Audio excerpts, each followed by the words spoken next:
Síganme y yo los haré pescadores de hombres. Un propósito eterno para un momento fugaz. Apartados, pero enviados al mundo. Hasta que se haga tu voluntad. A pesar de las pruebas, frente a toda adversidad.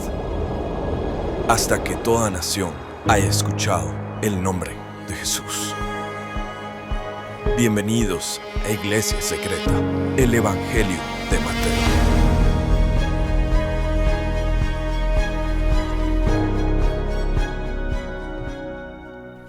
Hola, mi nombre es Carol de Rossi y tengo el privilegio de ser la primera en darles la bienvenida a Iglesia Secreta, el Evangelio de Mateo. Estamos muy emocionados de que finalmente este momento ha llegado. Ahora mismo, decenas de miles de creyentes de todo el mundo están reunidos en iglesias, salas de estar, dormitorios y alguno de ustedes incluso está viendo esto en sus teléfonos. Sin importar dónde se encuentren, tienen algo en común con miles de creyentes. No es solo que están participando en este evento, sino es que juntos profundizarán en el Evangelio y en cómo Dios está moldeando a cada uno de ustedes para llevar este mensaje y hacer discípulos donde sea que Dios los haya colocado. Entonces, ¿qué pueden esperar esta noche? Esperen profundizar en la palabra con el pastor David Platt. Esta noche estará dividida en 4 sesiones con 3 descansos. Durante estas sesiones seguiremos las enseñanzas del pastor David en la guía de estudio de las Escrituras que cada uno de ustedes recibió por correo electrónico. También estén muy atentos para tomar notas, subrayar versículos y no se preocupen si se pierden algo. Más adelante podrán ver de nuevo la transmisión de este evento. También pasaremos tiempo orando por los líderes y obreros del Evangelio en los países más difíciles de alcanzar. Finalmente, nos enfocaremos en una nación en particular que es difícil de alcanzar, Indonesia.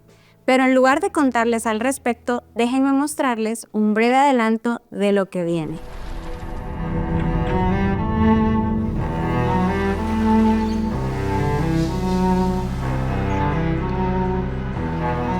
If you ask the locals how they describe this nation, most would answer with one word: enchanted, and you can see why.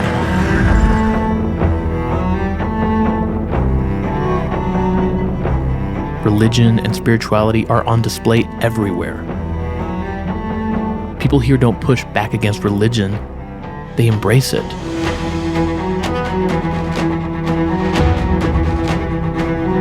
So how is a place that is so open to spiritual belief still considered a hard-to-reach nation?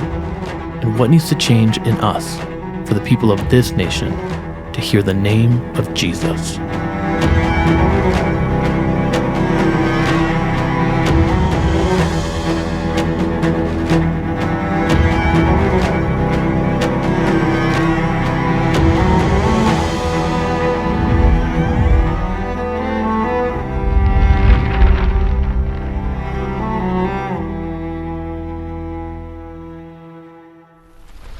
¡Qué emocionante! ¿Están listos para empezar? Tomen su Biblia, su guía y algo para escribir porque vamos a comenzar.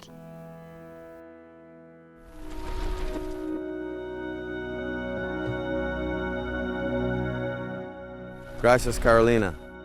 Y permítanme añadir mi bienvenida personal a la Iglesia Secreta número 25.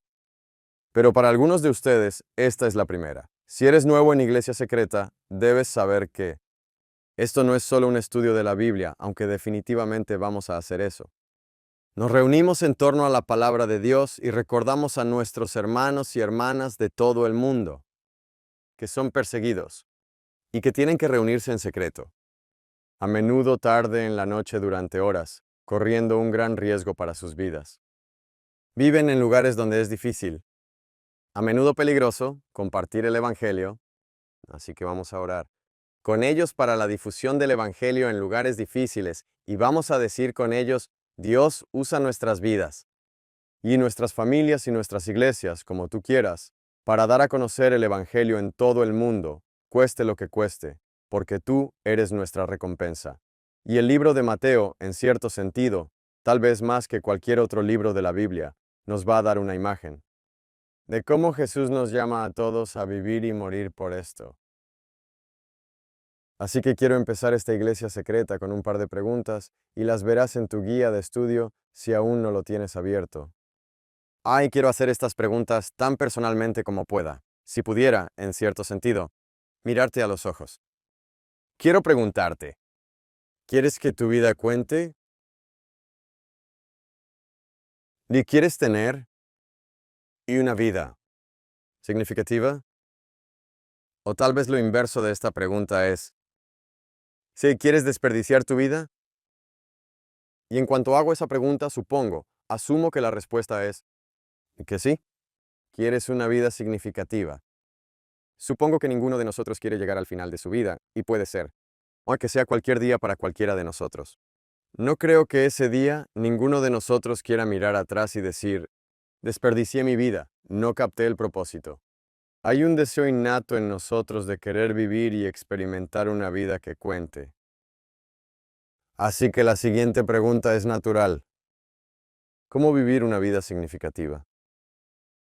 Si queremos una vida significativa, es una buena pregunta que hacer y responder.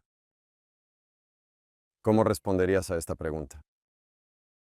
Y aquí, al principio, tomemos un momento para responderla. Así que hay un espacio en tu guía de estudio y quiero invitarte a que te tomes un minuto para hacerlo. Así que un minuto, esto no es un tratado exhaustivo sobre la vida, solo lo primero que se te ocurra. Si alguien te ve en la calle y te pregunta, ¿cómo vivo una vida significativa? ¿Qué le dirías? Así que tómate un minuto, escribe lo que te venga a la mente. Hagámoslo juntos ahora.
Obviamente no sé lo que has escrito, pero mi objetivo en esta iglesia secreta es mostrarte en el libro de Mateo la respuesta a esta pregunta. Quiero enseñarte la vida que cuenta, la vida que entiende, lo que más importa en este mundo, y vive de acuerdo a ello. Y no digo que solo haya una forma correcta de responder a esta pregunta. En realidad, la Biblia utiliza muchas imágenes y descripciones diferentes de una vida que cuenta, pero creo que todas giran en torno al mismo tema. Y quiero decir que al final de este viaje a través de Mateo, vamos a entender la vida significativa de tal manera que puedas decir, si de esto se trata mi vida, entonces por la gracia de Dios llegaré al final, y mi vida habrá sido en verdad significativa. Lo que hace que el estudio de Mateo el día de hoy sea realmente significativo. Así que, vamos a sumergirnos. Empecemos con una visión general. El libro de Mateo es un evangelio, un relato de buenas noticias. Esto parece obvio, pero es importante y no podemos pasarlo por alto. Evangelio significa literalmente buenas noticias. Y Mateo, uno de los discípulos de Jesús, escribe este relato de la buena nueva de Jesús. ¿Quién es? ¿Qué hizo? ¿Qué dijo? Y cómo todo eso cambia nuestras vidas y cambia el mundo. Así que el Evangelio de Mateo no es una carta congregacional como Romanos o Efesios o Colosenses, que son libros bíblicos escritos a diferentes iglesias. Mateo no está escribiendo a una determinada iglesia local en una determinada situación, como hacen muchos de los libros del Nuevo Testamento, y no es una biografía exhaustiva. Mateo no se sentó y dijo, quiero incluir todos los detalles de la vida de Jesús. La realidad es que hay muchos detalles sobre la vida de Jesús que no incluye aquí. Escoge varias historias, abrevia varias enseñanzas de Jesús para lograr un propósito específico en lo que está escribiendo. Y lo que escribe ni siquiera es una historia cronológica. Lo que significa que Mateo no se limita a decir, vale, esto es lo que pasó primero, luego esto y luego esto. En lugar de eso, organiza intencionalmente su material no en torno al tiempo, sino en torno a énfasis específicos. Si miras los versículos que tengo en tu guía de estudio, verás cómo Mateo organiza todo su libro en torno a 5 secciones distintas de enseñanzas de Jesús. La primera conduce al capítulo 7 de Mateo, versículo 28, y luego señala el final. Después del Sermón del Monte, Mateo escribe, cuando Jesús terminó estas palabras, así que acaba de terminar estas enseñanzas, las multitudes se admiraban de su enseñanza, porque les enseñaba como uno que tiene autoridad y no como sus escribas. Así que circula la palabra. Terminó. Eso marca el final de la primera sección de enseñanza. Luego, cuando llegas al capítulo 11, leemos en el primer versículo, y sucedió que, cuando Jesús terminó de dar instrucciones a sus 12 discípulos, se fue de allí a enseñar y predicar en las ciudades de ellos. Así que ese es el final de la segunda sección.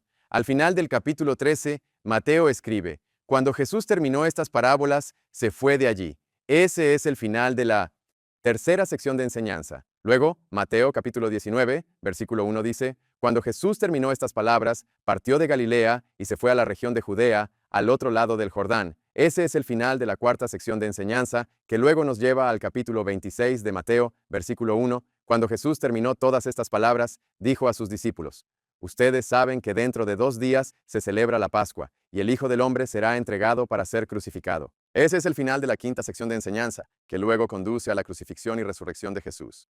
Y entre cada una de estas 5 secciones de enseñanzas de Jesús, Mateo nos da historias sobre Jesús. Así que el punto aquí es que esto no es un accidente, es intencional. Mateo no está necesariamente organizando las cosas cronológicamente, aunque obviamente comienza con el nacimiento de Jesús y termina con su muerte y resurrección. En cambio, Mateo organiza las cosas intencionalmente. Y para darnos un retrato tanto de las palabras de Jesús y sus obras en este libro. Así, a lo largo de Mateo, vemos un énfasis en las palabras y las obras de Jesús, trabajando juntos. En resumen, Mateo no es una carta congregacional, no es una biografía exhaustiva, no es necesariamente una historia cronológica. Por encima de todo eso, es un evangelio. Es un relato cuidadosamente ordenado de las buenas nuevas en las palabras y obras de Jesús. Y el libro de Mateo es uno de los 4 evangelios. Y esto es importante porque otros 3 escritores también nos cuentan la historia de la vida, muerte y resurrección de Jesús, y todos lo hacen de manera diferente. Si has leído los evangelios, habrás visto esto. Obviamente, hay similitudes entre ellos, pero ellos utilizan diferentes historias en diferentes momentos y de diferentes maneras para enfatizar diferentes cosas sobre Jesús. Es como si la historia de Jesús fuera este diamante multicolor que puedes mirar desde una variedad de ángulos diferentes.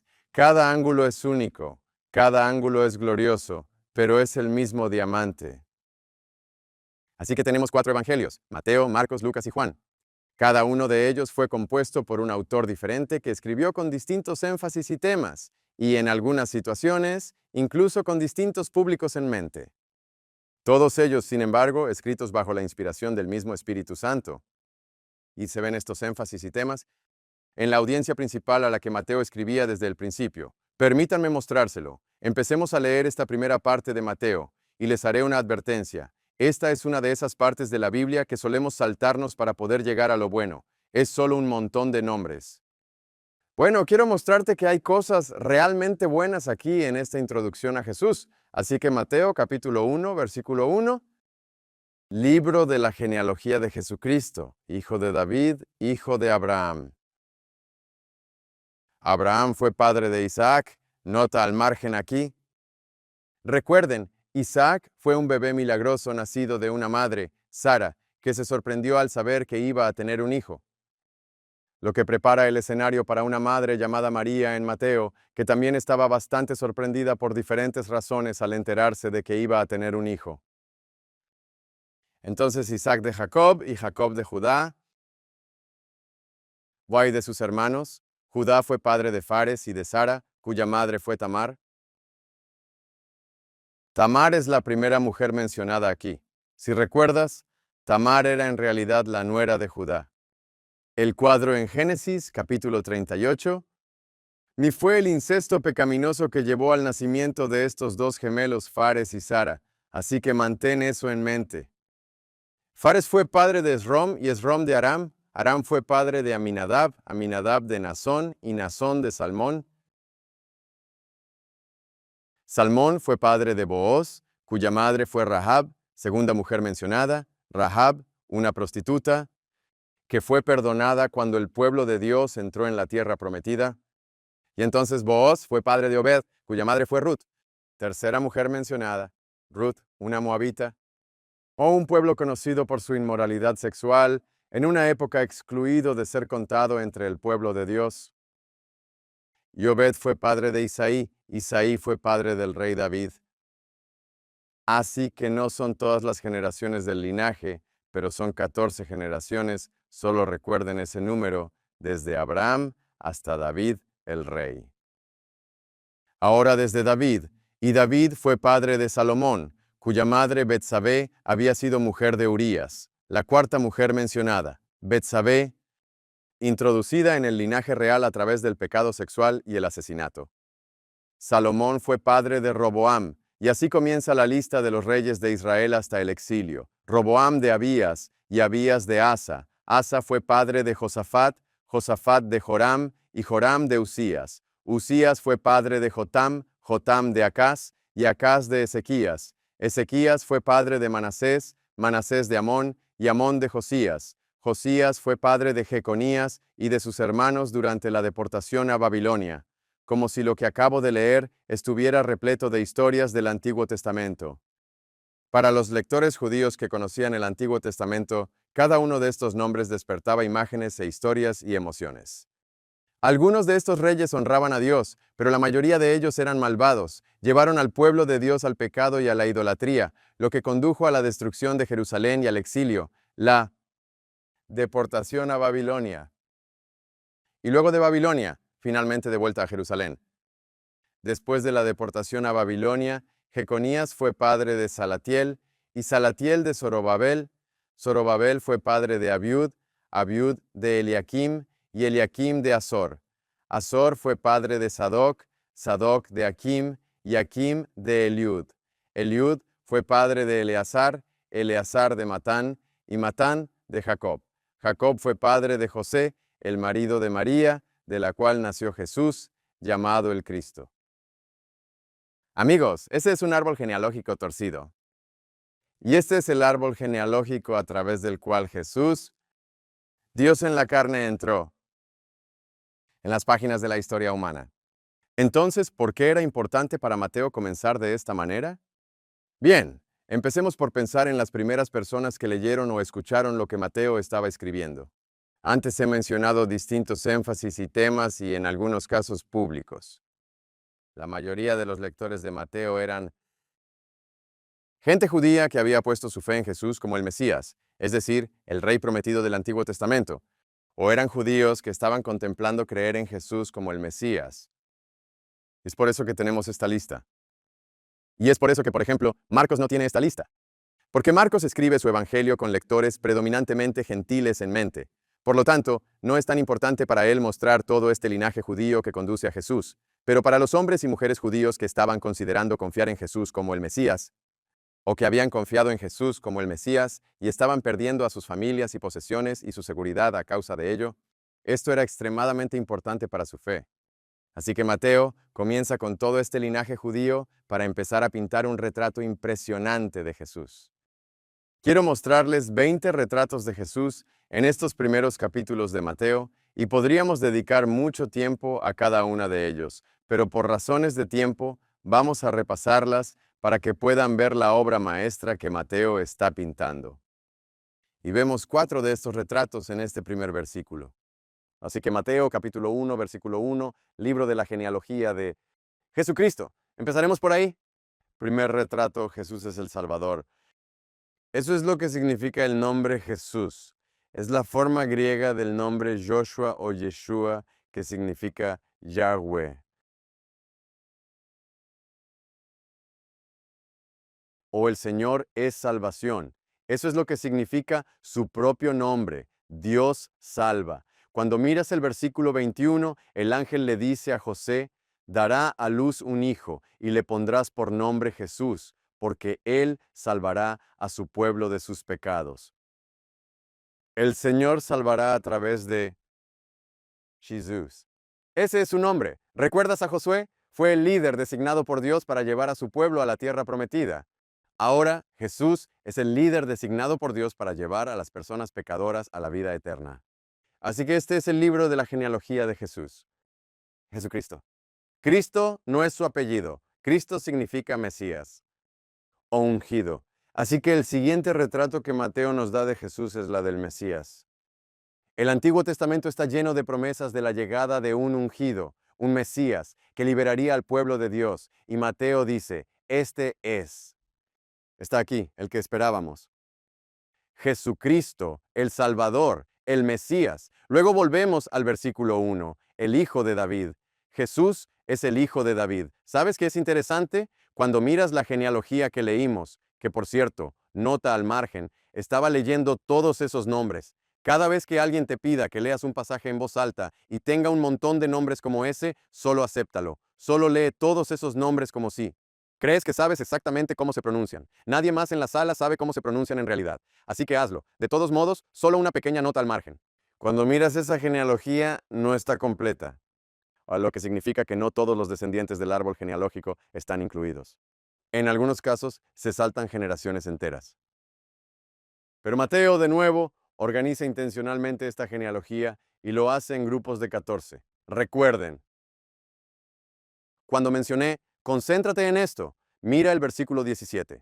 De manera que todas las generaciones, Mateo señala, desde Abraham hasta David, son 14 generaciones. Desde David hasta la deportación a Babilonia, 14 generaciones. Desde la deportación a Babilonia hasta Cristo, 14 generaciones. Y Mateo organizó este árbol genealógico alrededor de este número por una razón. Se remonta hasta el nombre hebreo del rey David. Así que en hebreo tenían algo llamado gematría. Y esto era básicamente una forma de asignar un valor numérico a ciertas palabras o nombres basados en las letras del alfabeto hebreo que componen esa palabra o nombre.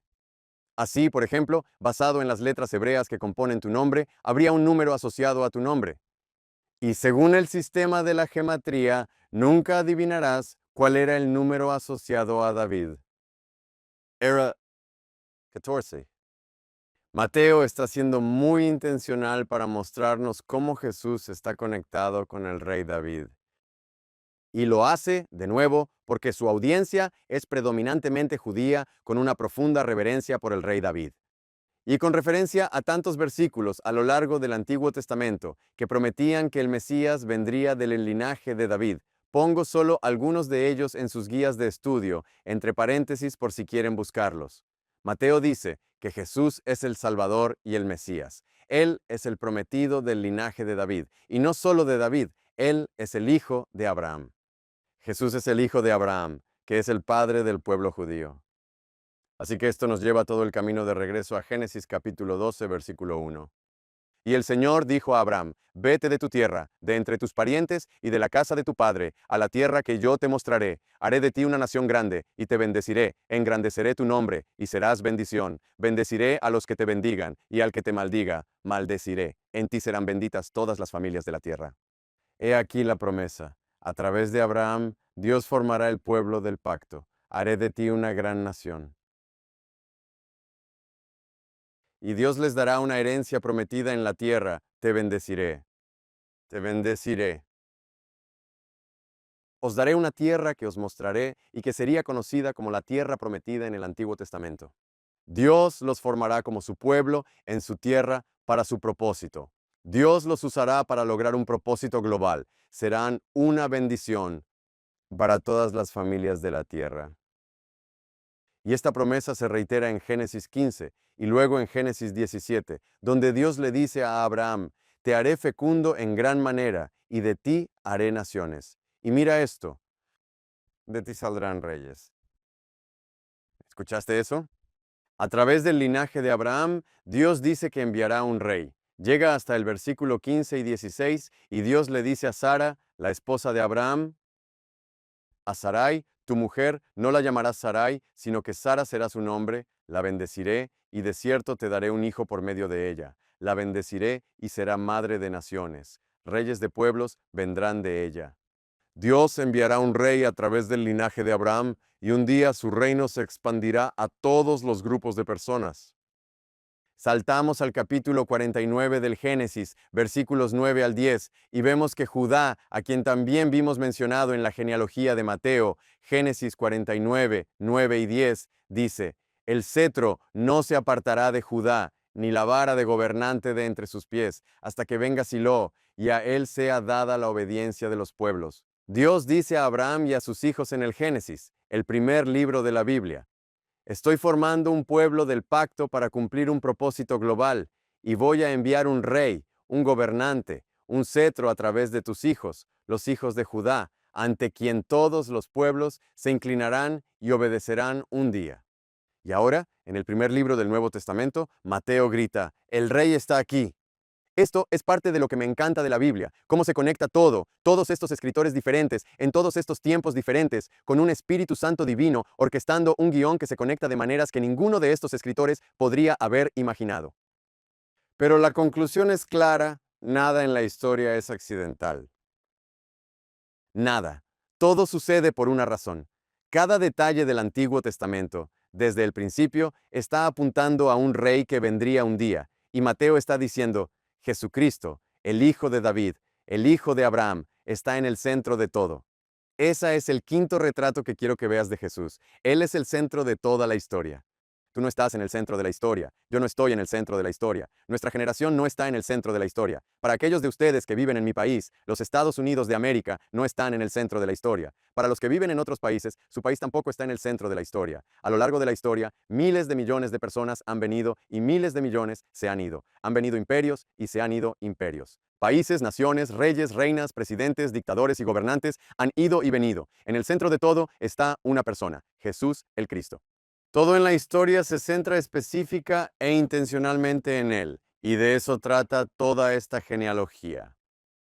Muy bien, tenemos que seguir moviéndonos más rápido. Acabamos de empezar, estamos pasando por 5, tenemos un largo camino por recorrer, así que eso nos lleva al capítulo 1 de Mateo, versículos del 18 al 25, y el milagro más extraordinario de toda la Biblia, el misterio más extraordinario en todo el universo. Y no lo digo a la ligera, y se describe en 8 simples versículos al final del capítulo 1 de Mateo. Observen esto conmigo. Comenzando en el versículo 18, Mateo escribe, el nacimiento de Jesucristo fue como sigue. Estando su madre María comprometida para casarse con José. Haz una pausa. La palabra. Básicamente significa prometido, pero el compromiso o los esponsales en el siglo I eran mucho más vinculantes que en el siglo XXI, al menos en mi cultura. Entonces, en esa cultura, una vez que te comprometías, estabas legalmente casado. Y anular un compromiso equivalía al divorcio. Cuando te comprometías, básicamente lo único que faltaba era que la mujer fuera llevada a casa del hombre para consumar físicamente el matrimonio y vivir juntos. Eso ocurriría hasta un año después de que comenzaran los esponsales o este compromiso. Así que María estaba prometida a José, pero no habían empezado a vivir juntos, que es lo que Mateo comunica a continuación. Antes de que se llevara a cabo el matrimonio físicamente, se halló que había concebido por obra del Espíritu Santo. Y obviamente tenemos que hacer una pausa allí porque esto no es normal. Mateo añade del Espíritu Santo para darnos una pista de algo sobrenatural que estaba sucediendo. Algo sobrenatural. Pero María y José no descubrirían esta parte del Espíritu Santo hasta un poco más tarde. Así que ponte en su lugar. María, que nunca había tenido una relación física con un hombre, descubre que está embarazada.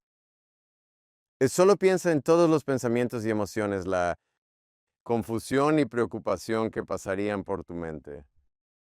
Oh José, si eres el marido de una mujer que aún no has traído a tu casa, y tener una relación física con ella y te enteras de que está embarazada, solo hay una explicación posible en tu mente. Está claro que ella ha estado con otro hombre. Así que imagina las emociones para él, la mujer que amas, la mujer a la que estás prometido.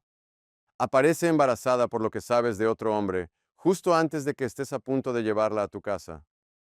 Y el versículo 19 nos da una idea del pensamiento de José. Entonces José, su marido, siendo un hombre justo y no queriendo denunciarla públicamente, quiso abandonarla en secreto. Básicamente, José tenía un par de opciones. Podía deshonrar públicamente a María o podía divorciarse en privado. Y decide hacer lo segundo. La historia continúa, pero mientras pensaba en esto, se le apareció en sueños un ángel del Señor, diciéndole: José, hijo de David, ¿lo ves? Fíjate cómo Mateo nos recuerda, como lectores, que José está en el linaje del rey David. José, hijo de David, no temas recibir a María tu mujer, porque el niño que se ha engendrado en ella es del Espíritu Santo. Otra vez esa frase. Ahora estamos acostumbrados a la historia de la Virgen, pero esto es totalmente nuevo y absolutamente inaudito para José. Lo que en ella se concibe proviene del Espíritu Santo de Dios, como que las cosas pasaron de desconcertantes a bizarras para José. Y el ángel continúa: y dará a luz un hijo. Ten en cuenta, José, que un hijo tú no tuviste nada que ver con traerlo. Y le pondrás por nombre Jesús. Miren esto, porque él salvará a su pueblo de sus pecados. ¡Qué anuncio! Básicamente, José, vas a adoptar a este niño como tu hijo y le darás el nombre legal de Jesús, que por cierto significa Yahvé salva. Todo esto sucedió para que se cumpliera lo que el Señor había hablado por medio del profeta, diciendo: He aquí, la Virgen concebirá y dará a luz un hijo, y le pondrán por nombre Emmanuel, que traducido significa Dios con nosotros. ¿Has tenido alguna vez un sueño y cuando te despiertas piensas: ¿pasó de verdad o lo soñé? Y que si es un buen sueño, te decepciona que no haya sucedido. Si es un mal sueño, te sientes totalmente aliviado de que no haya sucedido. No sé qué sintió José en ese momento. Imagino que estaba aturdido. Pero me encanta la imagen de José que Mateo nos ofrece a continuación. Cuando José despertó del sueño, hizo como el ángel del Señor le había mandado. Qué imagen de obediencia, sin preguntas, sin condiciones, sin vacilaciones, sin déjame dormir un poco más mañana por la noche y ver si algo cambia entonces. No, solo hace lo que el Señor le ordenó. Tomó consigo a María como su mujer y la conservó virgen, es decir, no tuvo ninguna relación física con ella, hasta que dio a luz un hijo, y le puso por nombre Jesús. Así tenemos esta introducción al nacimiento virginal de Jesús. Lo que nos lleva a estas dos siguientes imágenes de Jesús en el capítulo 1 de Mateo. Jesús es completamente humano, nacido de una mujer. Como un niño, como plenamente humano, como un niño que llora, arrulla y moja la cama. No te permitas imaginarte a Jesús sin verdadera humanidad. Noche de paz, noche santa no es del todo cierto. Santa, sí, pero silenciosa. Probablemente no. Al menos no todo el tiempo. Como quien en el mundo ha tenido un bebé que siempre estaba en silencio. Más bien noche de gritos, noche santa. Que sin embargo no suena igual, pero esto era un bebé.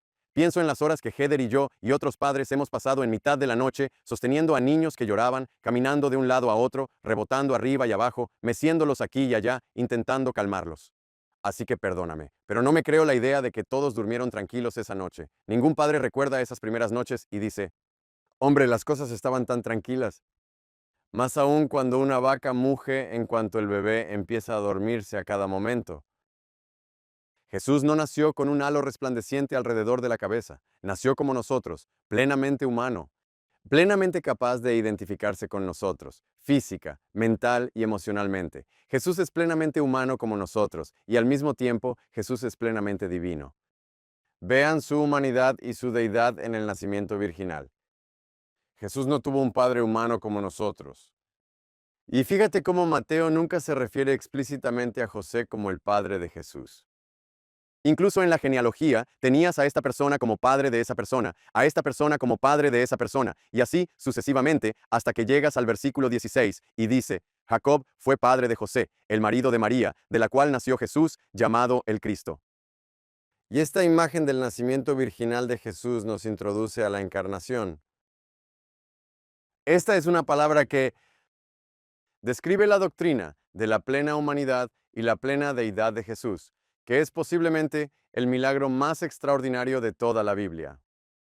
Piénsalo, si Jesús es completamente hombre y completamente Dios, entonces todo lo demás en los evangelios tiene sentido. Es realmente extraño ver más adelante en Mateo a Jesús caminando sobre el agua, si Él es el Dios que creó el agua sobre la que camina. Es tan inusual verlo alimentar a más de 5,000 personas con 5 panes y 2 peces, si Él es quien creó el pan y los peces y los estómagos de cada persona que está comiendo. Es incluso sorprendente ver a Jesús resucitar de entre los muertos. No si es Dios. Lo extraño, el verdadero milagro, es que muriera en primer lugar, ¿verdad? El nacimiento virginal, la entrada de Jesús, plenamente Dios y plenamente hombre, en el mundo, es el milagro más extraordinario de toda la Biblia. Es el punto fundamental en el que los musulmanes, los judíos, las diversas sectas y un sinnúmero de otros están en desacuerdo con el cristianismo. Les es piedra de tropiezo y es un misterio. Es alucinante. Hicimos toda una iglesia secreta hace años llamada El Costo de Cristo, donde nos sumergimos en el misterio de la persona de Jesús. Este misterio, este milagro, es una muestra de la infinita sabiduría de Dios. Piensa en otras formas en que Jesús podría haber venido al mundo. Si hubiera venido sin ningún progenitor humano, entonces no podría identificarse realmente con nosotros. No sería descendiente de ningún linaje. Por otro lado, si hubiera venido a través de 2 padres humanos, un padre biológico y una madre biológica, entonces sería difícil imaginar cómo es completamente Dios, ya que su origen fue exactamente el mismo que el tuyo y el mío. Vean, pues, cómo Dios, en su perfecta sabiduría y soberanía creadora, ordenó que un nacimiento virginal fuera la vía por la que Jesús, plenamente hombre, nacido de mujer, pero plenamente Dios, nacido del Espíritu Santo, viniera al mundo. Y piensa en todo lo que esto significa a muchos niveles, remontándonos hasta el principio de la Biblia. Así que esta introducción a Jesús nos está mostrando que Dios es el creador y recreador de todas las cosas. Fíjate en esto. La palabra que Mateo usa para nacimiento en el versículo 18, ¿la recuerdas? El nacimiento de Jesucristo fue como sigue. Esa palabra nacimiento es Genesis, origin, el origen de Jesucristo. Y el Espíritu inspira esta palabra en el primer libro del Nuevo Testamento para llevarnos al principio, al primer libro del Antiguo Testamento, donde en el Génesis el Espíritu da vida a los hombres. Recuerden el capítulo 1 del Génesis, el primer y segundo versículo de la Biblia. En el principio, Dios creó los cielos y la tierra estaba sin orden y vacía, y las tinieblas cubrían la superficie del abismo, y el Espíritu de Dios se movía sobre la superficie de las aguas. En el Génesis es el Espíritu de Dios quien sopla vida en el hombre, y ahora, en Mateo, es el Espíritu quien da vida al Mesías. Y en Génesis, Dios promete una simiente de una mujer. ¿Recuerdas Génesis 3:15? Dios prometió levantar una simiente, una descendencia singular que aplastaría la cabeza de Satanás, la serpiente. Génesis 3:15, pondré enemistad entre tú y la mujer, y entre tu simiente y su simiente. Él te herirá en la cabeza, y tú lo herirás en el talón. Ahora, aquí en Mateo, lo que estamos leyendo es a Dios entregando esa simiente a través de una mujer. ¡Qué imagen tan asombrosa! La simiente de un niño en el embarazo viene del hombre. Este es el único caso en la historia de la humanidad en que no es así. La simiente viene de Dios a través de la mujer. Finalmente, en el Génesis, nace un hombre que sucumbiría al pecado. El primer hombre, Adán, que acaba de... Justo ahí en ese capítulo, lo que vemos en Génesis 3, pecó contra Dios, se rebeló contra Dios, y la Biblia enseña, Romanos capítulo 5, que de ese único pecado vino la condenación para todos los hombres. Por tanto, tal como el pecado entró en el mundo por medio de un hombre, y por medio del pecado la muerte, así también la muerte se extendió a todos los hombres, porque todos pecaron. Se trata de ti y de mí, de todos nosotros, pues antes de la ley había pecado en el mundo, pero el pecado no se toma en cuenta cuando no hay ley. Sin embargo, la muerte reinó desde Adán hasta Moisés, aún sobre los que no habían pecado con una transgresión semejante a la de Adán, el cual es figura de aquel que había de venir. Cada uno de nosotros ha heredado una naturaleza pecaminosa de Adán. Nacemos con ella. Somos propensos a alejarnos de Dios y sus caminos para volvernos a nosotros mismos y a nuestros caminos. Se ve diferente en cada uno, pero esa es la historia de cada uno de nosotros. Pero la historia aquí es diferente. En un sentido técnico, físico, Jesús no viene del linaje de Adán, no viene con una naturaleza pecaminosa heredada. Ahora, esto no significa que María era perfectamente sin pecado, como la Iglesia Católica Romana ha enseñado históricamente. La Biblia no enseña en ninguna parte la impecabilidad de María. En cambio, esta es una imagen de una interrupción parcial en el linaje que venía de Adán, y un nuevo Adán ha entrado en escena, un hombre que nace que no sucumbiría al pecado. No, aquí en Mateo nace un hombre que salvaría del pecado. ¿Se dan cuenta? El Dios que crea en Génesis 1 está recreando, redimiendo en Mateo 1. Está haciendo un camino a través del nacimiento virginal de Jesús, el Cristo, para que la humanidad sea rescatada del pecado y reconciliada con Dios. Dios es el creador y recreador de todas las cosas, y Dios es a la vez trascendente sobre nosotros y presente con nosotros. Esto es asombroso. Dios con nosotros, Emmanuel. Eso es lo que significa su nombre. Jesús se llamará Emmanuel. Dios ha venido a nosotros. Retrato número 8 de Jesús, y no tomaremos tiempo para leer todas estas escrituras, así que están entre paréntesis en tu guía de estudio. Jesús es el soberano sobre los sabios. Mateo 2, del 1 al 12, los magos de Oriente vienen buscando un rey y adoran en su pesebre. Jesús es el pastor de los débiles. Mateo cita en el capítulo 2, versículo 6, a Miqueas, capítulo 5, versículo 2, para mostrar cómo Jesús gobernará al pueblo de Dios como un buen pastor. El soberano de los sabios es el pastor de los débiles. Luego, las imágenes del Antiguo Testamento se enriquecen aún más. Jesús inaugura un nuevo éxodo, una imagen poderosa, en Mateo 2, del 13 al 15, cuando Dios lleva a su hijo a Egipto y luego lo saca de Egipto como una imagen del rescate, de la redención que traería, tal como leemos en el Antiguo Testamento. Y Jesús pone fin al triste exilio. Si estudiamos el capítulo 2 de Mateo, versículos 16 a 18, veremos cómo Dios, en la venida de Jesús, promete esperanza a las llorosas mujeres de Belén que han perdido a sus hijos varones. Jesús ha venido a poner fin al triste exilio del pueblo de Dios, y en medio de todo, Jesús ama a sus enemigos más feroces. Cuando terminas el capítulo 2 de Mateo, versículos 19 a 23, te das cuenta de que Jesús ha venido a salvar a personas que intentarán matarlo. Jesús ama a sus enemigos más feroces. Jesús ama a los pecadores como tú y como yo. Todo eso en el capítulo 2 y luego en el capítulo 3 de Mateo. Así que 4 retratos más de Jesús aquí. Él es el Rey Salvador. En Mateo 3, del 1 al 3, Juan el Bautista declara que el Rey viene. Él va a salvar a todos los que se arrepientan y crean en Él. Pero no es solo el Rey Salvador. Jesús es el juez justo. Mateo 3, 12. Juan el Bautista dice, el bieldo está en su mano y limpiará completamente su era y recogerá su trigo en el granero, pero quemará la paja en un fuego que no se apaga. Después de todo esto, Juan bautiza a Jesús. Y en un raro vistazo al cielo, vemos 2 retratos más de Jesús. En Mateo 3, del 16 al 17, está lleno del Espíritu de Dios. Imagínense esta escena. Después de ser bautizado, Jesús salió del agua inmediatamente y los cielos se abrieron en ese momento. Y él vio al Espíritu de Dios que descendía como una paloma y venía sobre él, y se oyó una voz de los cielos que decía, este es mi Hijo amado, en quien me he complacido. ¡Qué escena! El Espíritu de Dios reposando sobre él. Jesús está lleno del Espíritu de Dios y es amado por Dios Padre. Este es mi Hijo, en quien tengo complacencia. Él es amado. Todo eso prepara el escenario para las tentaciones de Jesús. En Mateo capítulo 4, versículos 1 al 11, donde descubrimos que Jesús es el nuevo Adán. Mateo 4, del 1 al 11, significa, donde el primer Adán cayó en la tentación del diablo, Jesús permaneció. Jesús hizo lo que nadie en la historia ha hecho ni hará jamás. Resistió plenamente la tentación. No cedió ni una sola vez al pecado. Él es el nuevo Adán y es el verdadero Israel. Israel falló la prueba de la tentación en el desierto. Jesús pasó la prueba de la tentación. Venció al pecado y a Satanás. Todo esto nos lleva al capítulo 4 de Mateo, versículo 15, donde Mateo cita a Isaías. Vemos que Jesús es la luz del mundo, tierra de Zabulón y tierra de Neftalí, camino del mar, al otro lado del Jordán, Galilea de los gentiles. El pueblo asentado en tinieblas vio una gran luz, y a los que vivían en región y sombra de muerte, una luz les resplandeció. Lo que profetizó Isaías se ha hecho realidad. Jesús es la luz del mundo. Y número 20, Jesús es la esperanza para todas las naciones. ¿Te has dado cuenta? Jesús, el rey judío del linaje de David y Abraham, trae esperanza más allá del Jordán. Vuelve a leer ese versículo.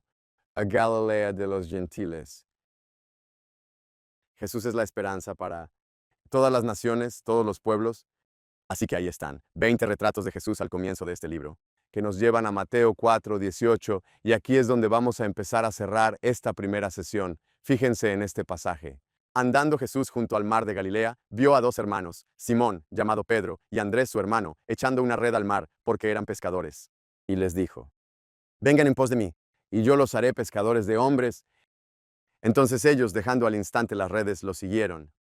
Y pasando de allí, Jesús vio a otros dos hermanos, Jacobo, hijo de Zebedeo, y Juan, su hermano, en la barca con su padre Zebedeo, remendando sus redes, y los llamó. Y ellos, dejando al instante la barca y a su padre, lo siguieron. Así que cuando llegamos al capítulo 4 de Mateo, versículo 19, y vemos a Jesús diciendo a 4 pescadores: vengan en pos de mí, tenemos que sentir el peso y la maravilla de esas palabras. Basados en todo lo que hemos visto, solo piensen en quién es el mí aquí que está siendo seguido. Este es Jesús, el Salvador, el Mesías, prometido para venir del linaje real de David, de Abraham, el padre del pueblo de Dios, Israel, el centro de toda la historia humana, plenamente humano y plenamente divino, aquel ante quien se inclinan los sabios de las naciones, aquel cuyo nacimiento marca la culminación de generaciones y generaciones de profecía y anticipación, el Rey Salvador, juez justo de todo el mundo, perfectamente lleno de Dios Espíritu, completamente amado por Dios Padre, el único hombre que ha vencido al pecado, el verdadero Hijo que Israel nunca podrá ser, la luz del mundo, la esperanza de todas las naciones. ¿Nos damos cuenta de quién es? Porque cuando lo hacemos, solo hay una conclusión posible. Jesús es digno de mucho más que una relación superficial. No debemos reducir a Jesús a un pobre, insignificante Salvador que solo está rogando para que la gente lo acepte en sus corazones. Acéptalo, como si Jesús necesitara ser aceptado por nosotros. Jesús no necesita tu aceptación, no necesita mi aceptación. Jesús es infinitamente digno de toda la gloria en todo el universo. No nos necesita para nada. Nosotros le necesitamos a Él. Así que no seas condescendiente con Él. Jesús es digno de algo más que una relación superficial. Jesús es digno de adoración suprema. Esto no es un juego. Si este Jesús, el Rey Salvador del universo, el justo juez del mundo, Dios en la carne, viene a ti y te dice: ven en pos de mí, no hay una posible respuesta superficial. O te das la vuelta y huyes, o te inclinas y adoras. Una o la otra. Si miras el relato paralelo de Lucas, en el que Jesús llama a sus discípulos, verás que en cuanto Pedro se dio cuenta de quién era Jesús, cayó de bruces. Y luego se levantó y lo siguió. Todo sería diferente en la vida de estos hombres debido a este encuentro con Jesús. Todo. Y ese es el punto. Porque ahora mira esto, la vida significativa sigue a Jesús. Ahora estamos empezando a llegar a la respuesta a nuestra pregunta. ¿Cuál es la vida significativa? Es la vida que dice sí a la invitación de Jesús a seguirle. Piensa en ello. Si Jesús es Dios en carne, si es el autor de la vida y el único que puede salvarte del pecado y de la muerte, entonces tú y yo nos perderemos el sentido de la vida si no le seguimos. No hay vida verdadera, ni ahora ni nunca, aparte de aquel que es la vida. La vida en Él, la vida significativa, comienza con la muerte a todo lo demás, principalmente a nuestro pecado y a nosotros mismos. Veo en el cuadro de Mateo desde el principio que la vida se encuentra en morir al pecado. Tienes que ver esto. Vuelve al versículo 17 aquí en Mateo 4, donde dice: desde entonces Jesús comenzó a predicar: arrepiéntanse, porque el reino de los cielos se ha acercado. Esa palabra arrepentirse significa renunciar, apartarse, reconocer, confesar tu pecado que te lleva a la muerte, expresar dolor por tu pecado y apartarte de él, renunciar a tu pecado.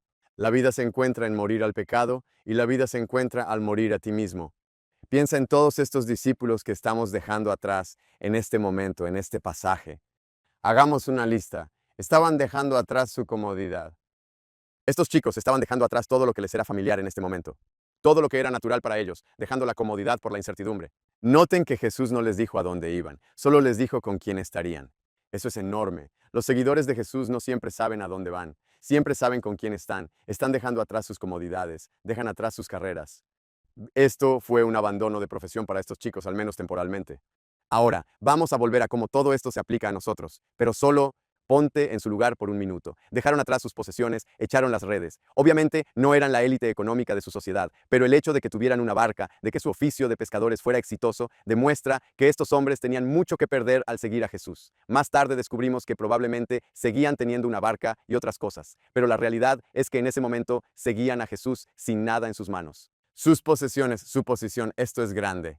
Es una de las cosas que diferenciaba a los discípulos de Jesús de otros discípulos que seguían a rabinos en aquella época. Los discípulos a menudo se unían a un rabino para promocionarse. Era un peldaño en la escalera hacia un mayor estatus y posición. Ese no era el caso de estos hombres. Esto no era un paso hacia arriba en una escalera. Esto fue un paso hacia abajo en una escalera. Para un rabino al que seguirían y que finalmente sería crucificado como un criminal en una cruz. Estaban dejando atrás a sus familias. Jacobo y Juan dejan a su padre en ese momento, a sus amigos, su seguridad. Se trata de un rabino, un maestro, que como veremos pronto, un día dirá a estos mismos hombres, os envío como ovejas entre lobos, todos los hombres os odiarán por mi causa, os perseguirán. Estaban abandonando su seguridad, estaban muriendo a sí mismos. Escucha esto, en un mundo donde todo gira en torno al yo, protégete, promuévete, consérvate, entretente, consuélate, cuídate. Jesús diría, crucifícate. Así que no te lo creas. Y no lo enseñes. Tantos cristianos lo han creído y tantas iglesias lo han enseñado. La idea de que todo lo que necesitas hacer es orar una oración, tomar una decisión, convertirte en cristiano y puedes mantener tu vida tal cual es. Eso no es verdad. Te conviertes en un seguidor de Jesús y pierdes la vida que conoces. Ahora, permítanme ser muy cuidadoso aquí. No estoy diciendo, no puedo, no diría, basado en todo el Nuevo Testamento, que cada seguidor de Jesús debe perder su carrera, vender o regalar todas sus posesiones, dejar atrás a su familia, morir físicamente por el Evangelio. Pero el Nuevo Testamento es absolutamente claro al respecto. Para todos los que siguen a Jesús, la comodidad y la seguridad en este mundo ya no son nuestras preocupaciones. Y nuestra carrera y ahora gira en torno a lo que Jesús nos llame a hacer, a cómo quiera utilizarnos a nosotros y a nuestras carreras para difundir la buena nueva de su reino. Nuestras posesiones no son nuestras. Ya no vivimos para el placer material en este mundo. Abandonamos el placer material en este mundo para vivir por el tesoro eterno en el mundo venidero. Y eso puede significar que cualquiera de nosotros venda o regale algo o todo lo que tiene. La posición ya no es nuestra prioridad cuando se trata de la familia y los amigos. Absolutamente, basado en todo el Nuevo Testamento, se nos manda honrar a nuestros padres, amar a una esposa o esposo, proveer para los hijos. Así que no puedes usar un pasaje como este para justificar ser un pésimo hijo o hija o esposo o padre o amigo, pero nuestro amor por Jesús, como vamos a ver en Mateo 10, debería hacer que el amor por nuestros familiares y amigos más cercanos pareciera odio en comparación. Y donde quiera que Él diga que vayamos, vamos, sabiendo que como el yo ya no es nuestro Dios, la seguridad ya no es nuestra prioridad. Esto es lo que significa ser un seguidor de Jesús, renunciar, morir a nosotros mismos, morir al pecado y vivir en obediencia total a Él. Esto es lo que significa ser un seguidor de Jesús, un cristiano. Y para muchos esto puede sonar extremo, pero no olviden quién es el mí en Mateo capítulo 4, versículo 19. Dejar atrás, deponer, abandonar todo en tu vida no tiene sentido hasta que te das cuenta de quién es Jesús. Y cuando te das cuenta de quién es, cuando te das cuenta de quién es Jesús el Rey, entonces dejar atrás, renunciar, abandonar todas las cosas es lo único que tiene sentido. Voy a adelantarme y traer aquí el capítulo 13 de Mateo, versículo 44. Es uno de mis versículos favoritos de todo el libro. El reino de los cielos es semejante a un tesoro escondido en el campo, que al encontrarlo, un hombre lo vuelve a esconder y de alegría por ello va, vende todo lo que tiene y compra aquel campo. Me encanta este versículo. Solo imagina la escena. Tienes a un hombre caminando en un campo. Se tropieza con un tesoro que nadie más sabe que está ahí. Se da cuenta de que esto vale más que todo lo que tiene. Y así lo cubre y se va y va y vende todo lo que tiene. Puedes imaginarte a la gente acercándose a él y diciéndole, estás loco, ¿qué estás haciendo? Estás vendiendo todo lo que tienes. Él les dice, voy a comprar ese campo de ahí. Ellos dicen, ¿estás loco? ¿Vas a vender todo lo que tienes por ese campo? Y sonríe porque dice, creo que valdrá la pena. Y sabe que valdrá la pena porque se da cuenta de que ha encontrado un tesoro y es más valioso que todo lo demás que ha juntado. Así que tiene sentido vender todo lo que tiene para comprar ese tesoro. Ha encontrado algo por lo que vale la pena perderlo todo, y esto es el cristianismo. Hemos encontrado a alguien por quien vale la pena perderlo todo. Él es el único por quien vale la pena perderlo todo, y es infinitamente mejor que todo lo que este mundo nos ofrece. Así que la vida se encuentra en seguirle. Y fíjate, no se basa en nuestro esfuerzo. Esta es la clave. Así que vean la belleza de la gracia de Dios en estas palabras de Jesús. Ven en pos de mí. Siente la maravilla de esto. Jesús toma la iniciativa de elegirnos. Esto es increíble. Antes mencioné que era común en el judaísmo del siglo I que los discípulos potenciales buscaran un rabino para estudiar con él. La belleza de lo que estamos leyendo aquí es que estos hombres no vienen a Jesús. Jesús viene a ellos. Jesús inicia la relación. Él hace lo que vemos a lo largo del Antiguo Testamento que Dios hace. Eligió a Noé, eligió a Abraham, eligió a Moisés, eligió a David, eligió a los profetas, eligió a Israel para que fuera su pueblo, Deuteronomio 7. Y así como Dios Padre escogió a su pueblo en el Antiguo Testamento, Jesús está escogiendo a sus discípulos en el Nuevo Testamento. Juan 15 les dice después, no me elegisteis vosotros a mí, sino que yo os elegí a vosotros. Y no eligió a estos hombres por ningún mérito en ellos. Todo fue por la misericordia en él. Es en este punto en los sermones o comentarios sobre Mateo 4, a veces la gente describe todas las razones por las que Jesús elegiría a los pescadores para ser sus discípulos porque hacen esto o aquello, o tienen esta o aquella habilidad o esta o aquella perspectiva. Pero si vamos en esa dirección, nos perderemos todo el sentido del texto. Jesús no llamó a estos hombres por lo que aportaban. Estos 4 hombres y los siguientes discípulos no tenían muchas cosas a su favor. La mayoría de ellos eran galileos de clase baja, rurales, sin educación, plebeyos, don nadie, no muy respetados, difícilmente la élite cultural. No eran los más cualificados espiritualmente para la tarea, eran sumamente ignorantes, estrechos de miras, supersticiosos, llenos de prejuicios judíos, ideas equivocadas, animadversiones, y fue a ellos a quienes eligió Jesús. Dices, bueno, estás siendo un poco duro con ellos, pero la realidad es que no se trata solo de ellos, sino también de nosotros. Tú y yo no tenemos nada en nosotros que atraiga a Jesús hacia nosotros. Solo somos pecadores, somos rebeldes hasta la médula, huyendo de Dios, y la hermosa, graciosa, gloriosa realidad del Evangelio, la buena noticia, es que Jesús ha venido corriendo hacia nosotros. Jesús. Este Jesús, el centro de toda la historia, el Rey Salvador del universo, toma la iniciativa de llamarnos a ti y a mí hacia sí mismo. Y fíjate, esto es muy importante, no es un llamado a un conjunto de normas y reglamentos, este es un llamado a una relación. Jesús no está diciendo lo que cualquier otro maestro religioso en la historia del mundo ha dicho, sigue este camino a la vida. Jesús está diciendo, yo soy el camino. Yo soy el camino, la verdad y la vida. No está diciendo, sigue este óctuple sendero, cree en estas nobles verdades, adhiérete a estos 5 pilares en tu vida. Está diciendo, sígueme y encuentra la vida. Los seguidores de Jesús no son hombres y mujeres para quienes Jesús forma parte de su vida. Los seguidores de Jesús son hombres y mujeres para quienes Jesús es. La vida, su vida entera. Y punto. ¿Por qué? Porque Él es el autor de la vida. Y si no seguimos a Jesús, el autor y dador y sustentador y el Señor de la vida, entonces perderemos todo el sentido de cada una de nuestras vidas. Si preguntamos a la gente sobre la vida significativa, la mayoría se centrará inmediatamente en sí mismo, lo que podemos ser, lo que podemos hacer. La respuesta que da la Biblia es totalmente distinta. La vida significativa muere al yo y sigue al único que puede dar vida ahora y para siempre. La vida significativa sigue a Jesús. Y así que no te pierdas la y aquí en Mateo 4:19. Vengan en pos de mí y yo los haré pescadores de hombres. Así que la vida significativa sigue a Jesús y lo da a conocer. Jesús toma esta imagen familiar a la vocación de estos discípulos, les dice, al seguirme, en lugar de buscar peces por todo el lago, ¿vas a guiar gente hacia mí en todas partes del mundo?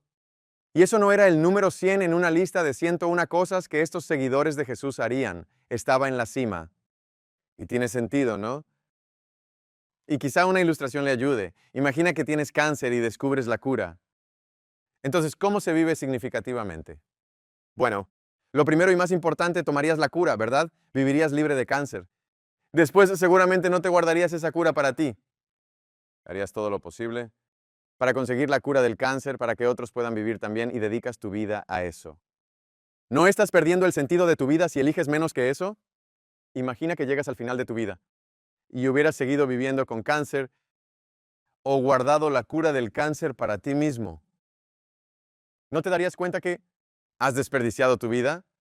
Entonces, ¿no es esto aún más cierto cuando tienes algo mejor? Alguien que es infinitamente más grande que una cura para el cáncer, que es la única cura para el cáncer eterno del pecado en el corazón humano, que afecta a todo el mundo, que es el único camino hacia la vida real, verdadera, abundante y eterna? Sí, la vida que cuenta sigue a Jesús y lo da a conocer.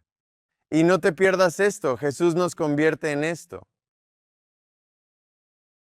Cuando seguimos a Jesús, Él nos transforma de adentro hacia afuera para que llevemos a otros a conocerlo. Quiero enseñarte una última cosa antes de cerrar esta sesión. La vida significativa sigue a Jesús y lo da a conocer en su vecindario. Claramente, estamos viendo en Mateo que Jesús vino para el pueblo judío. Hemos visto esto en Mateo del 1 al 4. Al mismo tiempo, vemos que la vida significativa sigue a Jesús y lo da a conocer en todas las naciones. ¿Recuerdas la genealogía del capítulo 1? Y señalé los nombres de las mujeres allí mencionadas. Todas ellas eran esencialmente marginadas gentiles. Tamar asociada con el incesto después de que Judá tomara una esposa de Canaán. Rahab, una prostituta de Jericó. Ruth, una moabita. ¿Y notaste cómo Mateo enfatizó que Betsabé era la esposa de Urías elitita? La imagen es clara. Jesús no vino para aquellos que lo tienen toda su vida en orden. Vino para los marginados de todos los pueblos. Jesús está cumpliendo la promesa de Dios a Abraham de llevar la bendición a todos los pueblos. Pongámoslo todo junto, la vida significativa. Sigue a Jesús y lo da a conocer en su vecindario, en su entorno y en todas las naciones, entre los pueblos del mundo. Todo esto nos lleva al final del capítulo 4 de Mateo. Y Jesús iba por toda Galilea, enseñando en sus sinagogas, proclamando el evangelio del reino y sanando toda enfermedad y toda dolencia en el pueblo. Se extendió su fama por toda Siria y traían a él todos los que estaban enfermos, afectados con diversas enfermedades y dolores, los endemoniados, epilépticos y paralíticos, y él los sanaba. Y lo siguieron grandes multitudes de Galilea, Decápolis, Jerusalén y Judea y del otro lado del Jordán. Esto es lo que vamos a hacer. En las próximas 3 sesiones, mientras recorremos Mateo, vamos a preguntar, ¿es esto cierto? ¿Es verdad que la vida significativa sigue a Jesús y lo da a conocer en su vecindario y en todas las naciones? ¿Es aquí donde se encuentra la vida? Sí, Vives. Y sigues a Jesús y lo das a conocer en el mundo. Llegarías al final y podrías mirar atrás y decir, ¿mi vida fue significativa? Veamos. Y hablando de ver, si esta es la vida significativa, seguir a Jesús y darlo a conocer. Entonces tenemos que ver donde Jesús es y no es conocido en el mundo. Esa es una de las razones por las que Radical comenzó a hacer una serie de videos llamada Difícil de Alcanzar, para ayudar a los seguidores de Jesús a ver el mundo y donde Jesús no es conocido todavía. Y como escucharon antes de Carolina, esta noche por primera vez tendrás la oportunidad de ver Difícil de Alcanzar, Indonesia. Así que vean esto conmigo.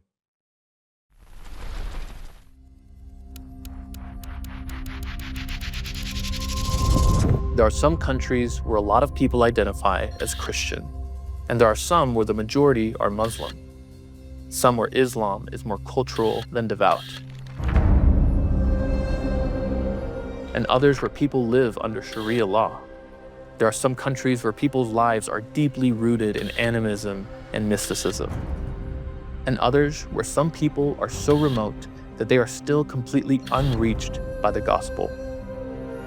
But there's one certain country where all of these are true.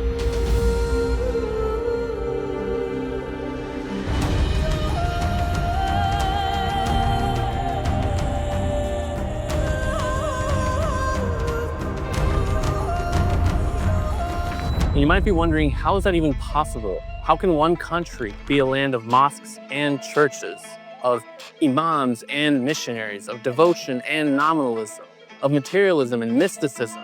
It's a country that's relatively reached and incredibly hard to reach at the same time. My name is Steven Morales, and I want to know how the most populous country in Southeast Asia one that was originally mostly Hindu, came to have the most Muslims of any nation on earth. Like, how does that even happen? While also being home to millions of Christians and people from other religions. How did Indonesia become one of the most religiously diverse places in the world, and yet still today have millions of people unreached by the gospel?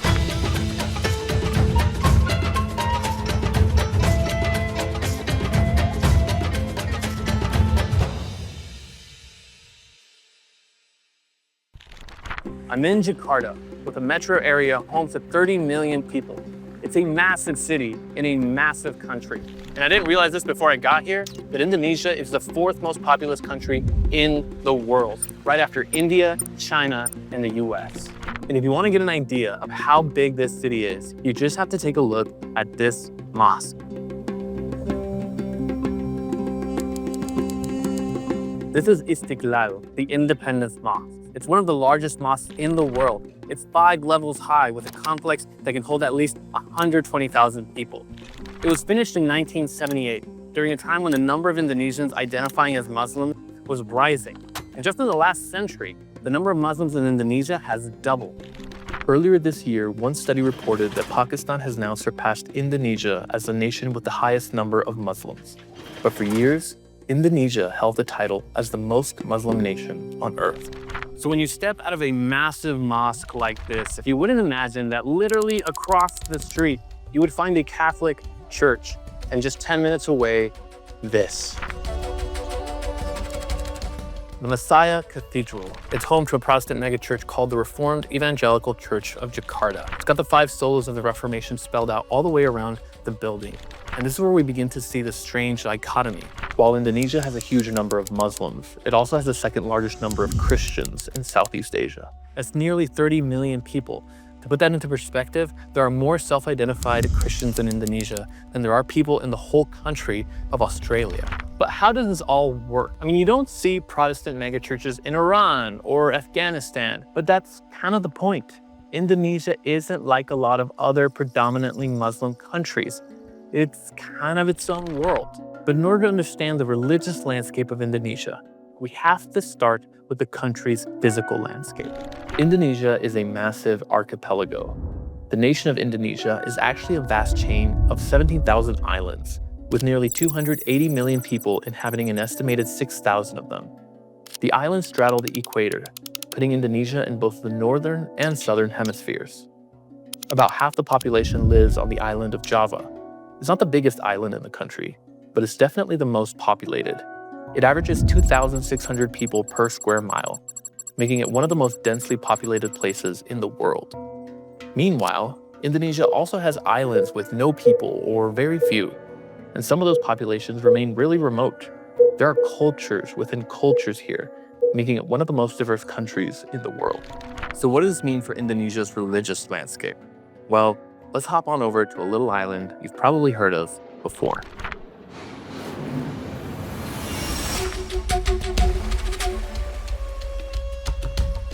Bali has become one of the top tourist destinations in the world.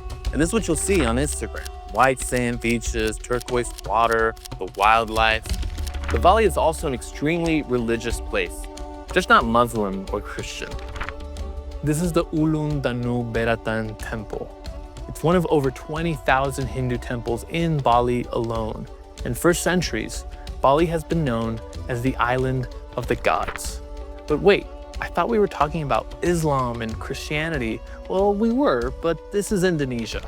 So there's more to the story.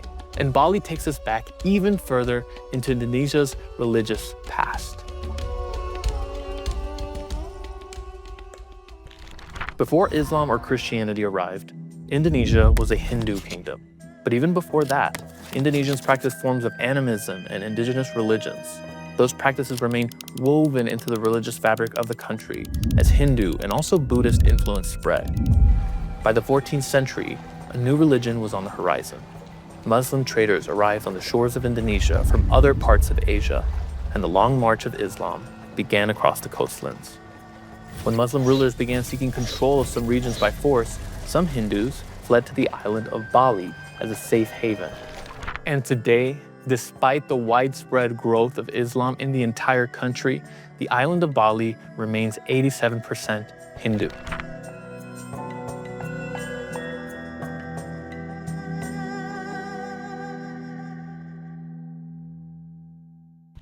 So Hinduism has been here from the beginning. Islam came in with force. We're starting to see now how this place is becoming a melting pot for religions. But when did Christianity arrive? In the 1500s, Catholic missionaries arrived as Portugal colonized Indonesia. Then, in 1605, the Netherlands defeated Portugal and expelled Catholic missionaries from Indonesia. This began a long period of Dutch colonization and a deep influence from the Dutch Reformed Church. German Lutherans arrived in the 1800s, but the biggest period of Christian growth came in the 20th century as many Protestant missionaries arrived. Significant numbers of people in a handful of regions embraced Christianity, including many people from Chinese backgrounds. And Chinese Christians remain a major segment of believers in Indonesia today. Still, the influence of Islam grew far larger than Christianity and became the dominant religion claimed by Indonesians by the end of the 20th century. Today, about 242 million Indonesians identify as Muslim in the fourth largest nation on earth. So you have Hindus in Bali. Islam is now heavily present in Indonesia. You have notable pockets of Christianity, and you have smaller numbers of people who practice Buddhism or Confucianism. But here's the thing. It's one thing to check any of these major religions on your ID card, but peel back a layer, and you'll find that most people actually hold a second, more hidden belief system, one that touches every part of life: supernaturalism, or similarly, animism. When I talk to my neighbors, they're worried about the spirit guide cursed my wife and now she can't get pregnant. Or I can't cross this bridge because someone died there and their spirit is there and they're gonna curse me. Or I gotta go get this special ring that has a rock that's gonna bring success to my family, you know? And so it's very much on that level. This is Henry. He's lived in Indonesia for years and has experienced firsthand the effects supernaturalism and animism has had in his neighborhood and among his friends. I would say the default worldview of most Indonesians is going to be animism. And then you put your formal religion on top of that as like a grid. I would say that's just as much true for Christians here. Indonesians see life infused with spiritual forces, and spirituality often sounds harmless, even comforting. In Indonesia, they describe the sense that the world is full of meaning and mystery as enchanted. But this belief cuts both ways. If spirits are behind the blessings in your life, they're also behind your suffering. Every sickness, every calamity, every unexplained loss might be a sign that something or someone has turned against you. And this means that for centuries, Indonesians have lived not just in wonder, but in fear. And the little boy asked, "Are you ready? Shall I wake the spirit of the mountain?" And the wind blew, and the sea rose, and the spirit appeared. Many lifetimes I have slumbered under the mountain. Now I wake, and they must learn what it is to earn the wrath of the spirit of the mountain. This historical drama gives you a picture of what people felt when tragedy struck. On August 26, 1883, Krakatoa erupted with unimaginable force, wiping out entire towns and killing over 36,000 people in less than 2 days. There are many stories about the mountain, about how the spirit of the mountain broke the land into pieces and sunk into the sea, and it was reborn out of the sea, and some people say how it will come again to destroy. It was one of the deadliest natural disasters in human history. But this isn't just a story from the past. Indonesia still suffers disaster after disaster. And in every generation, the same haunting questions rise. What have we done to deserve this? Why are the spirits angry with us? And will they do it again?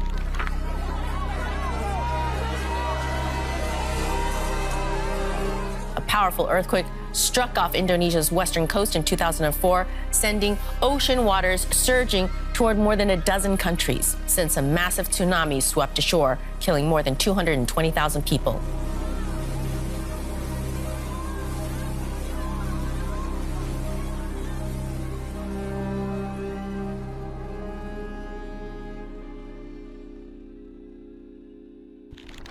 Indonesia may feel enchanted, but it's also spiritually complex. Alongside deep religious tradition, there's fear of spirits and unseen powers. Many claim a religion, but it's hard to know how many truly follow. So what happens when someone in a place like this does follow Jesus with their whole life? To understand, we'll need to go straight to the source and talk to some Indonesian believers themselves.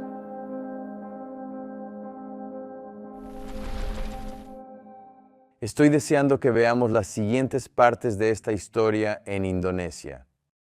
Pero antes de continuar, quiero que nos detengamos y oremos. Así que Radical está dotando de recursos a los líderes ministeriales y a los proyectos en primera línea, de algunos de los lugares más difíciles de alcanzar en el planeta.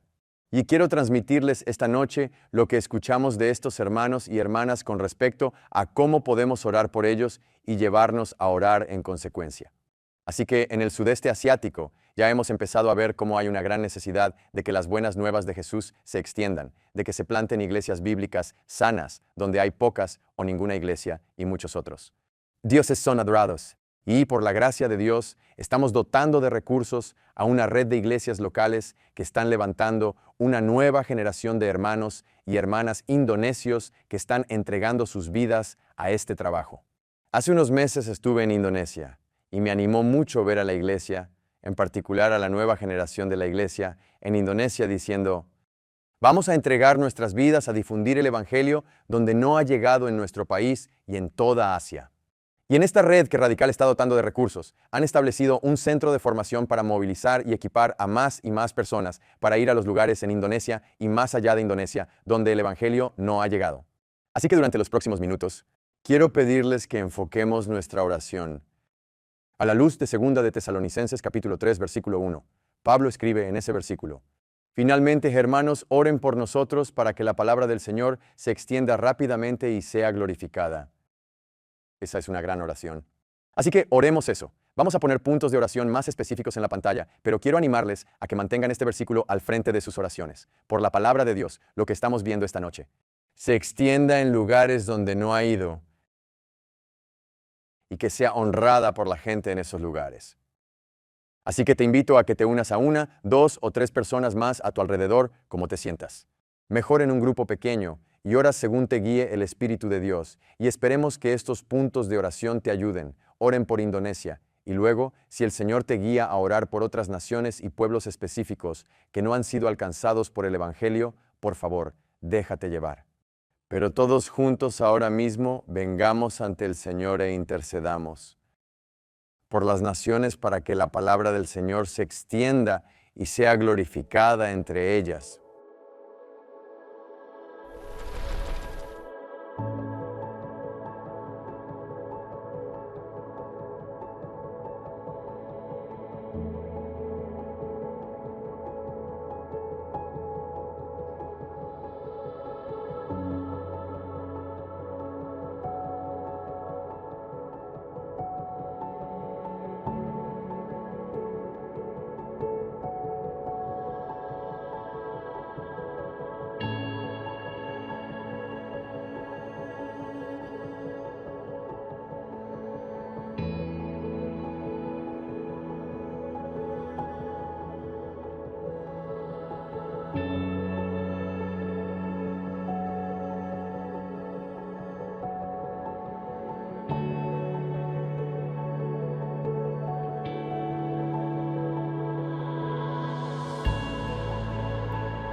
Oh Dios, oramos que tu palabra sea honrada en todas las partes del mundo. Oramos por esto en Indonesia, India, Pakistán, Afganistán, Somalia y Arabia Saudí.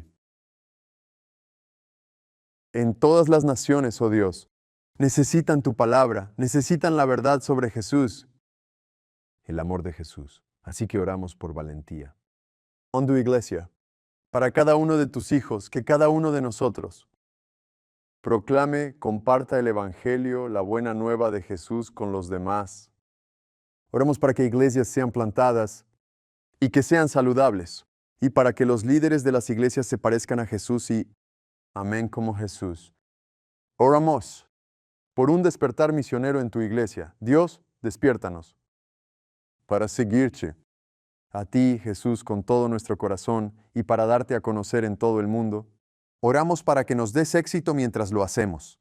Haz que tu palabra en nosotros y a través de nosotros, a través de tu iglesia en todo el mundo, avance rápidamente y sea honrada entre todos los pueblos. Te lo pedimos en el nombre de Jesús. Amén. Qué alentadora fue la primera sesión. Bien, es momento de nuestra primera pausa. Estira las piernas, toma un refrigerio y quédate cerca porque regresaremos pronto. Nos vemos en breve.